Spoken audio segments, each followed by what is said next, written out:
सुरगणो ज्ञानलोकेक्षणम् देवायक्षरधामनाधिपति श्री स्वामिनारायण सहजानंद स्वामी महाराज जय हरिप्रसाद स्वामी महाराज महाराज जय जय जय।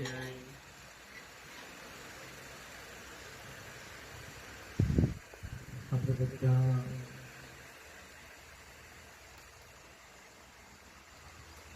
ભગવાનના માર્ગદર્શનના ભક્તો છે.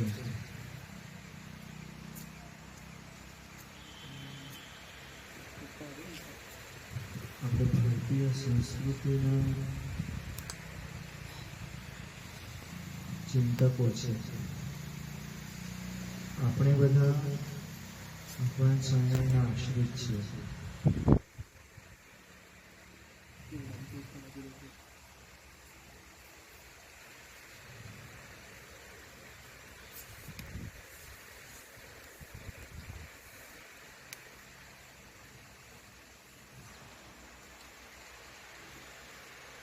પૂર્વનું પુણ્ય પ્રગટ થયું જ્યારે સ્વામિનારાયણ મળ્યા રીતે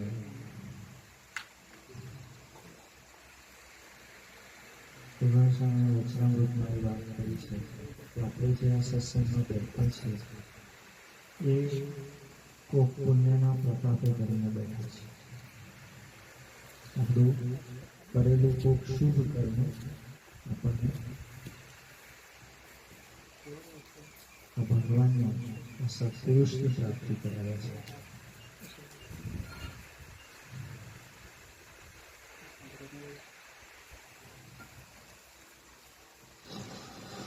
કહેવાનો મારો મૂળ ઉદ્દેશ્ય એ છે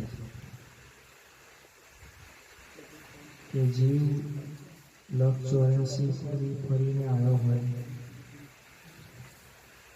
અને કેટલી બધી માથાકૂટ હોય છે.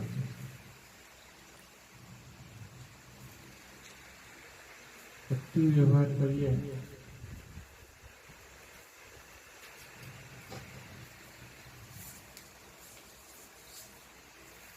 જે સામાન્ય રીતે 20-25 વર્ષ નોકરી કરી હોય, ધંધો કર્યો હોય પછી માણસ થાકે નહીં.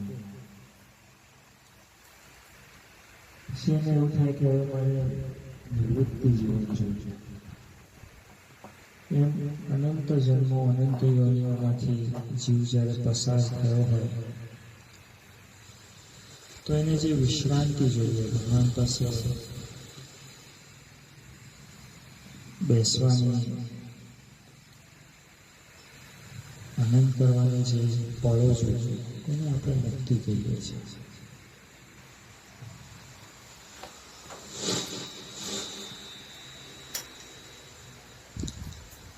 તો આપણે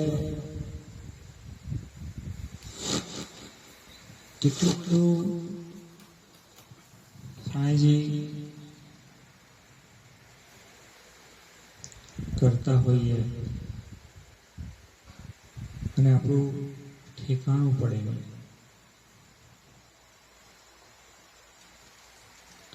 પણ આપણે જે ભૂલકા માર્ગના પથિક છીએ, આપણને જે ભગવાનનો સંબંધ થયો છે, આપણને જે સત્પુરુષ મળ્યા છે, એની અંદર રહી અને ભગવાન ખેલે છે. અનંત જન્મ સુધી જે પ્રાપ્તિ નથી થઈ, કાં તો જે પ્રાપ્તિનો આપણને ખ્યાલ નથી આવ્યો. ભગવાન સ્વામી કહે કે જ્યારે જીવ પૃથ્વીની વિશે જન્મ ધારણ કરે ત્યારે ભગવાનના કોઈક એકાંતિક સંત પૃથ્વી ઉપર વિચરણ કરતા હોય તો આપણે જો રામાયણ વાંચીએ, મહાભારત વાંચીએ, આપણે જ્યારે પણ કોઈ પુરાણ વાંચીએ ત્યારે એમાં ભગવાન અને ભગવાનના એકાંતિક સંતની વાત તો આવે જ છે, પણ જીવને એની ઓળખાણ નથી થતી. શ્રી કૃષ્ણ પરમાત્મા ગીતાજીની અંદર એ વાત બોલ્યા છે કે અર્જુન, તારાને મારા અનેક જન્મો થયા છે, પણ તને તારા જન્મો યાદ નથી અને મને યાદ છે. કહેવાનો ભાવાર્થ એવો છે કે અનંત યોનિઓની અંદર ભટકતો જીવ સુખ દુઃખને કંઈક માણતો જીવન ચલાવતો હોય, આ જન્મારે આપણે ઠેકાણું પડ્યું. આપણને ભગવાન અને સત્પુરુષની ઓળખાણ થઈ અને એના લીધે હવે આપણે સત્સંગી કહેવાઈએ છીએ. એના લીધે આપણો જે ગ્રાફ છે એ હવે સ્વામીજી ઊંચો જવાનો. તો પ્રાપ્તિ તો આપણને થઈ ગઈ, પણ જો એની જે બે પાંખો છે ને કે આજ્ઞા અને ઉપાસના, એ જો આપણે બરોબર નહીં પાડીએ તો પ્રાપ્તિ થયા પછી પણ સ્વામીજી કસર રહી જાય. ઉપાસના શું છે? તો આ મને મળ્યા તે ભગવાન છે, આ સ્વામિનારાયણ ભગવાન મને મળ્યા તે આ ભગવાન છે, એ આપણી ઉપાસના છે. એની દ્રઢતા છે, એનો નિશ્ચય જોઈએ. અને બીજું કે આજ્ઞા, એ મને જે કહેશે તે હું શિર સાથે પણ કરીશ. એમાં અમારે આશ્રમમાં પણ એ વાત ચાલતી હોય છે. બધા હરિભક્તોને હું પૂછું કે પૂજા કરો છો, માળા કરો છો, શિક્ષાપત્રી, વચનામૃત, કથા વાર્તાનું અધ્યયન કરો છો?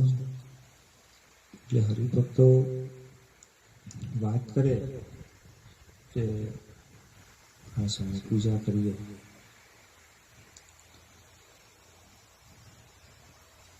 કથા વાર્તા સાંભળીએ. પણ પછી જ્યારે એ વાત કરે ત્યારે એમનું હૃદય ઠાલું ઠાલું લાગે.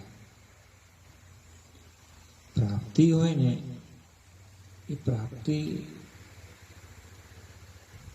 વાળાની ચાલ બદલાઈ જાય. આપણા ખિસ્સાની અંદર સમજો કે 50,000 લાખ એટીએમ નહીં, કેશ પૈસા આપણે 50,000 લાખ રૂપિયા આપણા ખિસ્સામાં પડ્યા હોય તો આખું સ્થિતિ બદલાય, આખી ચાલ જ બદલાઈ જાય.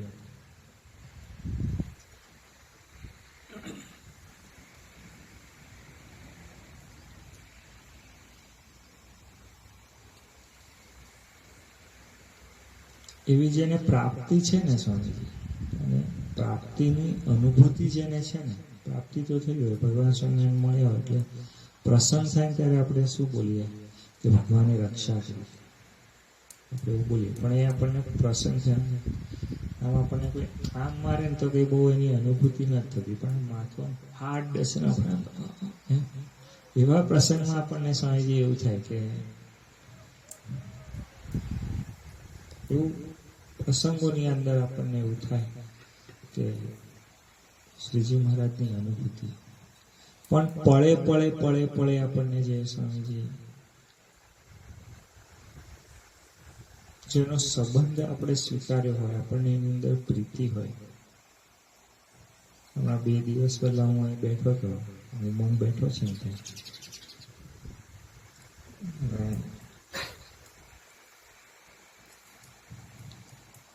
શ્રી ત્યાં બેઠો હતો અને બેઠો એટલે પેલી સુરભી એ હશે પેલો બેઠો ત્યાં એની ઉપર એને ઊભી રહી, અને પછી એને વહાલ કરે એને એવું કરે, પેલું શું કરે એવું બધું કરે. તો જો માણસો એ માણસને પ્રેમ કરી શકે, કારણ કે 2 જણ સજાતીય છે, પણ વિજાતીય વ્યક્તિ તો એકબીજાને એ કરી શકે સ્નેહ, એ બહુ અઘરું છે. પણ તમે એની જોડે સ્નેહ સંબંધ બાંધો ને તો એ વસ્તુ શક્ય થાય છે. જો પશુ પક્ષીની અંદર અમારે અહીં પેલો કાચિંડો છે, એમને બેઠો જશે, એ કોક આવે વાતો ચાલતી હોય તો આવીને સાંભળ્યા કરે.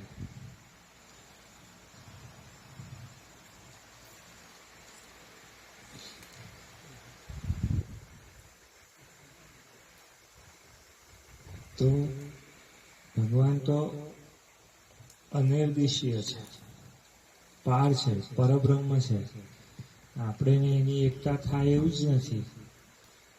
કહા રાજા ભોજ, કહા ગંગોતેલી, એવું છે. પણ આપણે એની અંદર સ્નેહ કરીએ, આપણે એની માટે સ્વામીજી શું છે, સમય ફાળવવો પડે. તમે મને એવું કહો કે સૌથી વધારે આપણો સમય ક્યાં જતો હશે? મને કહો.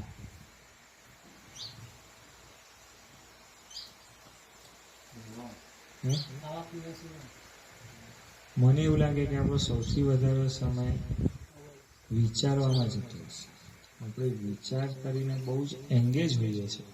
સુવાની વાત તો જાય, પણ ઉઠ્યા પછી હું તો કહું, ઘણી બધી વખત સ્વપ્નની અવસ્થા પણ ન હોય, નિંદ્રામાં સ્વપ્નની પણ અવસ્થા ના હોય, પણ આપણે જાગતા હોઈએ એને આપણે વિચાર કરતા હોઈએ, અને ઉઠ્યા પછી તો આપણે સતત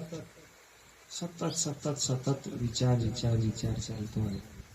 તો એ જે વિચાર છે ને, એને સ્થિર કરીને, અને હરિકૃષ્ણ મહારાજની જ્યારે સ્વામીજી સેવા પૂજા જે ચાલતી હોય એ વખતે ભગવાન જોડે જે એટેચ થવાનું છે, એ જ્યારે આપણે એટેચ થઈએ તો આપણને ભગવાનનો સંબંધ ક્રિએટ થાય. નહીં તો સંબંધ કેવી રીતે બને? અને તમે એવું જુઓ કે એટલું બધું આપણને જે વિચાર છે ને, એ આપણને ગતિ આપે છે, પણ કેટલાક વિચાર આપણને ડાઉન ફ્લોમાં લઈ જાય, અને કેટલાક વિચાર આપણને ઉર્ધ્વ લઈ જાય. પણ આપણે સતત એટલા બધા વિચારશીલ રહેવાની જરૂર નથી હોતી. ઘણી બધી વખત ઘણા લોકો ખિસ્સામાં જે પૈસા હોય એ પૈસા માનસિક રીતે ઘડીએ ગણ્યા કરે કે પેલાના ત્યાંથી 500 લીધા, પેલા 5000 આવ્યા, કાલના 7000 હતા, અને આમ તેમ કરીને માનસિક ગણેલા જ હોય. એક વખત કન્ફર્મ થયું હોય તો બીજી વાર ત્રીજી વાર એવું ગણ્યા કરે. એવું થાય. કાં તો પછી બહુ મોટો કંઈક એવું એ કરવાનું હોય, સોદો હોય 50 લાખનો, 15 લાખનો, 20 લાખનો, તો પૈસા ટોળે કરવા પડે ને. અહીંથી ભેગા કરો, ત્યાંથી ભેગા કરો, આમ બધું. તો ટોળે કરી દીધા હોય. સમજો કે 15 લાખનું ટાર્ગેટ હોય, શું તો 10 લાખ ટોળે થઈ ગયા હોય, અને બીજા 5 લાખ અહીંથી લાવવાના છે, ત્યાંથી લાવવાના છે, એવું હોય તો એ પેલું ફરી રિપીટેડલી ગણ કર્યા કરે માનસિક રીતે. એટલે આપણે જે જગ્યાએ સ્વામીજી એન્ગેજ છે એ આપણે જે, કારણ કે સ્વામી આપણી જે જીવંતતા છે એ તમે આમ જુઓ ને તો આપણને વિચારથી લાગે ને, વિચારથી.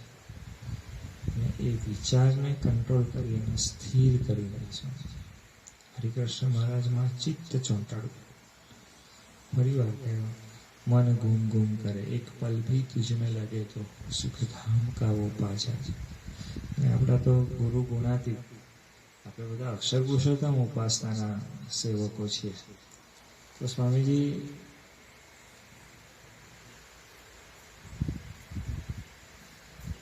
અક્ષર પુરુષોત્તમ પૂર્ણાનંદ સ્વામી મહારાજનો શ્રેષ્ઠતા શું હતી? કેટલો બધો વ્યવહાર કર્યો, કેટલો બધો. જુનાગઢ મંદિરની મહાનતાએ આખા કાઠિયાવાડમાં, સૌરાષ્ટ્રમાં સ્વામીજી સત્સંગ કરાવડાયો, કેટલા જીવોને ભ્રમરૂપ કર્યા, કેટલું કર્યું, અને છતાંય વૃત્તિ શ્રીજી મહારાજમાંથી ડગવા દીધી. તો હવે ગુરુના ગુણ તો આપણામાં આવવા જોઈએ ને. સ્વામીજી, જો આપણે એ અવસ્થામાં, આપણે ભજનિક અવસ્થામાં નહીં રહીએ અને જગતનો વ્યવહાર કરીશું તો જે આપણને પ્રાપ્તિ થઈ છે એનો શું અર્થ થશે? મને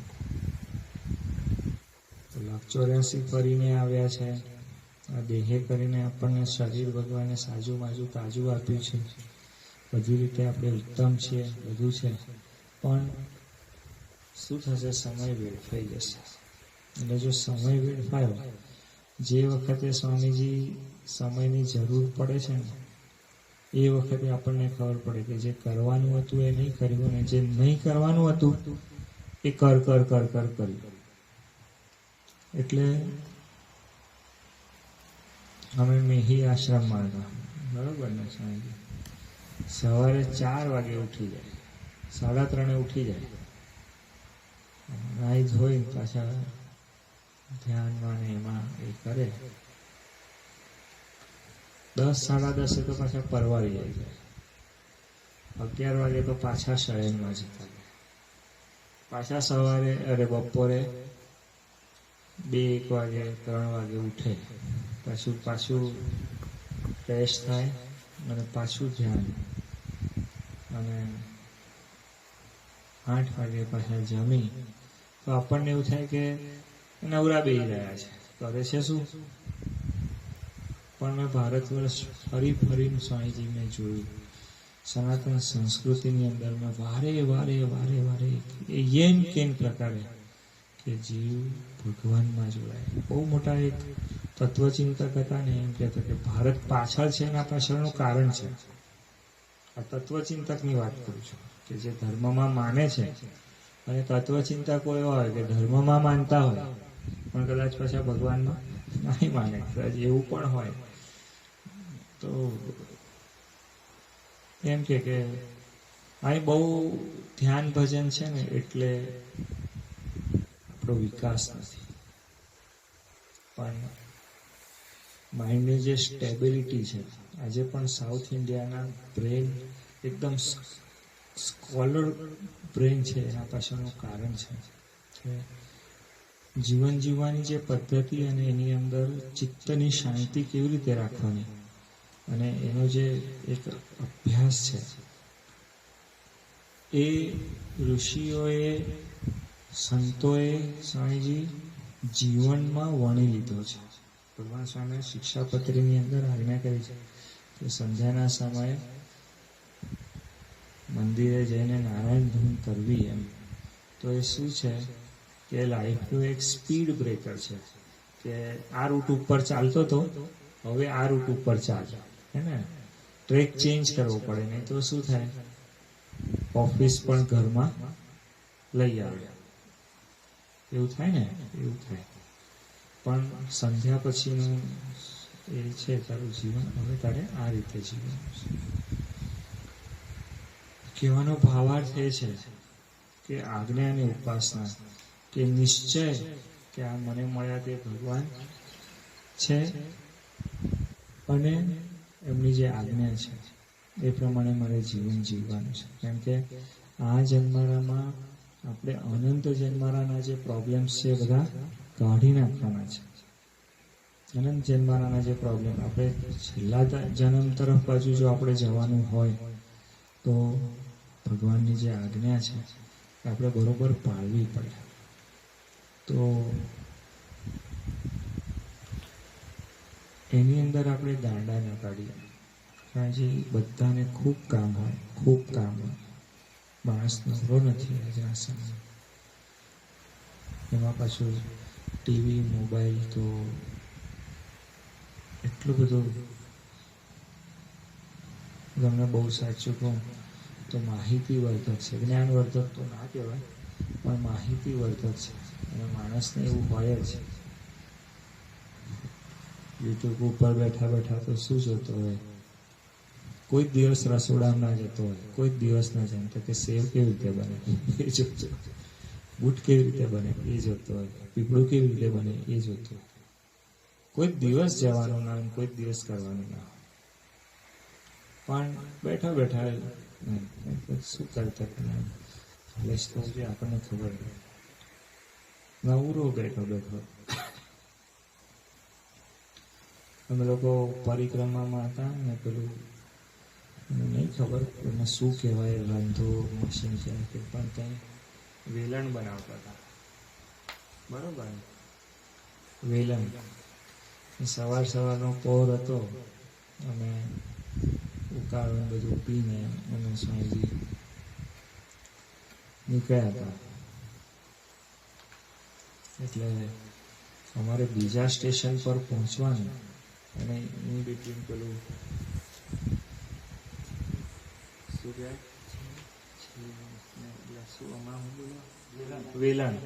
વેલણ બનતું હતું તો એમ જોવાની મજા આવે એમ એટલે અમે એમ એક વેલણ બન્યું 2 વેલણ 3 વેલણ એટલે અમારામાંથી એક જણ ચાલો આગળ જવામાં મોડું થશે પછી તો નવી વસ્તુ જોવાની આપણી ઉત્કંઠતા હોય છે આપણને કૌતૂહલ હોય પણ પછી એક એની લિમિટ હોય પછી બધું ચાંદની ચોક છે રસ્તામાં જે આવે એ બધું પછી ચાંદની ચોક છે જો એ બધામાં આપણે જે અટવાઈ જઈએ શું તો પછી જે ડેસ્ટિનેશન ઉપર આપણે પહોંચવાનું છે એ ડેસ્ટિનેશન ઉપર પહોંચીને છે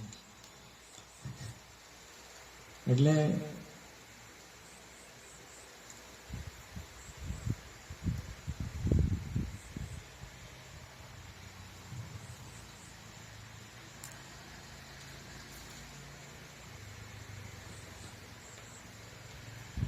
આપણું જીવન જેના માટે આપણે કાઢ્યું છે એની જગ્યાએ આપણે બીજે વપરાઈ ના જાય આપણામાં આપણું જીવન અર્થહીન ના થઈ જાય આપણે હરિભક્તોની સેવા બી કરીએ ને સ્વામીજી તો ભગવાનના ભાવથી કરવાનું ભગવાને મધ્યના 11માં વાત કરી છે કે કર્મ માત્ર ભક્તિરૂપ થયા આપણો નોકરી ધંધો કે બાળકોને પૂછે હોય કે XYZ કંઈ પણ સ્વામીજી જે કંઈ પણ કર્મ તો એવું કહું છું કે આપણી નિંદ્રા હોય ઘણા બધા હરિભક્તોને કહું છું કે જાગતા સુવાનું એના પાછળનું શું કારણ છે કે 3 અવસ્થાની અંદર આ ભગવાન છે ને હું એનો ભક્ત છું એ વાત ભૂલાવી નહીં જોઈએ ઘણી બધી વખત શું થાય સાંજે નિયમો ખૂબ પડાય એકદમ ચતુરપણે આપણે પાડીએ સહેજ બી આમ બહુ ટ્રાફિક હોય અને આમ ગાડી આમ શું કટ મારીને હે કાઢી લઈએ આપણે નિયમો બહુ જોરદાર પાડીએ પણ અનુસંધાન વગરનું જે નિયમોનું પાળવું છે નિયમો બધા બહુ જ છે આપણે હવે ભારતમાં રહેતા હોઈએ તો આપણને નિયમ છે કે ભાઈ આપણે રૂપિયા જ વાપરવા પડે અહીંયા આપણે આમ ડોલર વાપરવા જઈએ તો ના ચાલે અને અમેરિકામાં જેમ તમે એવું કહો કે ભાઈ અમે તો ઇન્ડિયન એટલે અમે તો રૂપિયા જ વાપરતા એવું ના ચાલે અને સ્વામીજી કેનેડા જઈએ અને અમારે ત્યાં તો શિયાળામાં આટલું જ નાનું સ્વેટર કરતા હવે અમે તો ઠરી જઈશું એવું થાય ને નહીં ચાલે એટલે નિયમો પણ ઘણી બધી પ્રકારના છે કે ભાઈ રાષ્ટ્રના નિયમ હોય રાજકીય નિયમ હોય હમણાં સાંજે મહારાષ્ટ્ર જવું હોય તો કોરોનાનો ટેસ્ટ કરાવીને જ જવું પડે આપણા ગુજરાતમાં નથી તો આપણે એવું ના કહી શકીએ ભાઈ એક જ ઇન્ડિયાના 2 રાજ્યો છે ને તમે આવું બધું એવું નહીં ચલાય એવું નિયમોમાં ફેર છે એવી રીતે સાંજે સાધુના નિયમ અલગ હોય ગૃહસ્થના નિયમ અલગ હોય કે બ્રહ્મચારીના નિયમો અલગ હોય ત્યાગીના નિયમો અલગ હોય બધા નિયમો પણ એ નિયમ બધા સુધા સારા પાળીએ ખરા પણ ભગવાનની સ્મૃતિ સાથે ના પાળીએ તો સ્વામીજી એનો કોઈ અર્થ નથી ઘણી બધી વખતે એમ રાત્રે 12 વાગે આપણે નીકળ્યા હોય ટ્રાફિક તો કે આમ સર્કલને રાઉન્ડ મારીને લેવાની શું જરૂર છે આમ વચ્ચેથી કાઢ લે ને આમ શું અને રાત્રે 12 વાગે લગભગ આપણે ફ્રી જોતા હોઈએ એટલું બધું થઈ આમ એ ના હોય પણ આપણને એવું અને અમુક વખત તો નિયમ તોડવાની બહુ મજા આપણને એવું લાગે કે ઓહ સાહસ કર્યું આપણે આપણામાં એવું પણ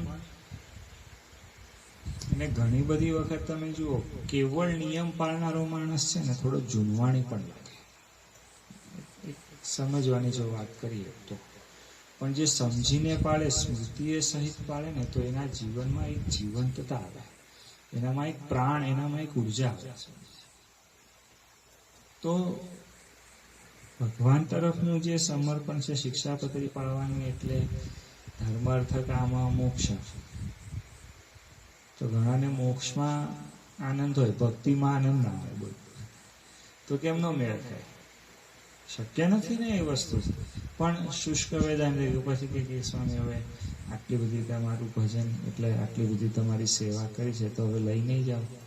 તો ભગવાન નહીં બંધન કરે કે ત્યાં બાર્ગેનિંગ શરૂ થાય કે આટલું તો સ્વામી તમારે અમારા માટે કરી આપવું પડે. એ મારા દયાળુ છે, પણ એ વ્યક્તિને પોતાને એની મજા ના આવે. ને સ્વામી તમે એવું કહો કે જેને ભગવાનમાં મજા ના આવતી હોય અને બીજે ક્યાંક આવતી હોય, જોજો. બરોબર કહું છું, બીજે આવતી હોય તો ટર્ન લેવાનું છે, ટર્ન લેવાનું છે કે શ્રીજી મહારાજની અંદર આપણું ચિત્ત પરાયેલું હોવું જ જોઈએ. આપણને પળે પળે પળે એમનું સ્મરણ થવું જ જોઈએ. આપણે એના છે એની આપણને અખંડ પ્રતીતિ જોઈએ, એનું દાસત્વ જોઈએ. સ્વામીજી આપણે એના માટે માંડવાનું છે. આપણે જે કંઈ કરીએ છીએ ખૂબ કરવાનું છે, ખૂબ ગૃહસ્થોએ એને સારામાં સારો બાળકોનો ઉછેર કરવાનો છે, સારામાં સારી સંપત્તિનું એ કરવાનું છે. પણ જે મોક્ષ માર્ગ છે, જે ભગવાનને રાજી કરવાનો માર્ગ છે, એનાથી વિખૂટા નથી પડવાનું. તો ખૂબ શ્રદ્ધાવાન થઈ, પોતાની જાત જોડે શ્રદ્ધાવાન થઈ, હરિકૃષ્ણ મહારાજ પર વિશ્વાસ રાખીને આપણે એ સેતુ બનાવવો છે કે પ્રભુ તમારો મારો સંબંધ તાજો રહે, એને નિત્ય નવનીત નવો રહે. તો શ્રીજી મહારાજ, સ્વામીજી અને સમસ્ત પૃથ્વીના ગુણાતીત પુરુષો, સાધકો, સંતો આપણને એના માટે ખૂબ ખૂબ બળ આપે એવી સહુના ચરણે હૃદયપૂર્વકની પ્રાર્થના છે. કારણ કે આ પ્રાર્થના એટલા માટે બધા સવારે આપણે ત્યાં બધા અલગ અલગ સંતોની કથા ચાલતી હોય. આમ આપણે દરેક રૂમમાં જઈએ ને એટલે કોઈ જગ્યાએ હરિસ્વરૂપ સ્વામી આવ્યા હોય, કોઈ જગ્યાએ સત્યમિત્રાનંદ સ્વામી આવ્યા હોય, કોઈ જગ્યાએ બ્રહ્મવિહારી સ્વામી આવ્યા હોય, અને કોઈ જગ્યાએ સર્વમંગલ સ્વામી. બધે રૂપમાં અલગ અલગ સંતો આવ્યા હોય, કથા વાર્તા કરતા હોય. તો એ બધા સંતોનો બે પાંચ આમ પાસ થતા થતા પણ હું સાંભળ્યું તો એ બધા સંતોની કોઈક જગ્યાએ તો મૂળ ભાવના શું છે કે આપણે સુખિયા થઈએ, એના માટે એમનો પ્રયત્ન છે. તો એવા જે શુભ મનોવૃત્તિવાળા સંતો છે, ગુણાતીત સંતો છે, એમના શ્રીચરણોમાં પ્રાર્થના કરી કે પ્રભુ અમારું મન જે છે, અમારું જે ચિત્ત છે, અમારું આત્મા છે, એ શ્રીજી મહારાજમાં ચોંટે ને અમારું જીવન એમનાથી ભરપૂર થઈને સ્વામીજી અમારે જો કંઈક વ્યવહારની ક્રિયા કરવાની હોય તો અમે કરી શકીએ એવું અમને કરી આપજો. એ જ પ્રાર્થના છે. સહજાનંદ સ્વામી મહારાજની જય. હરિપ્રસાદ સ્વામી મહારાજની જય જય.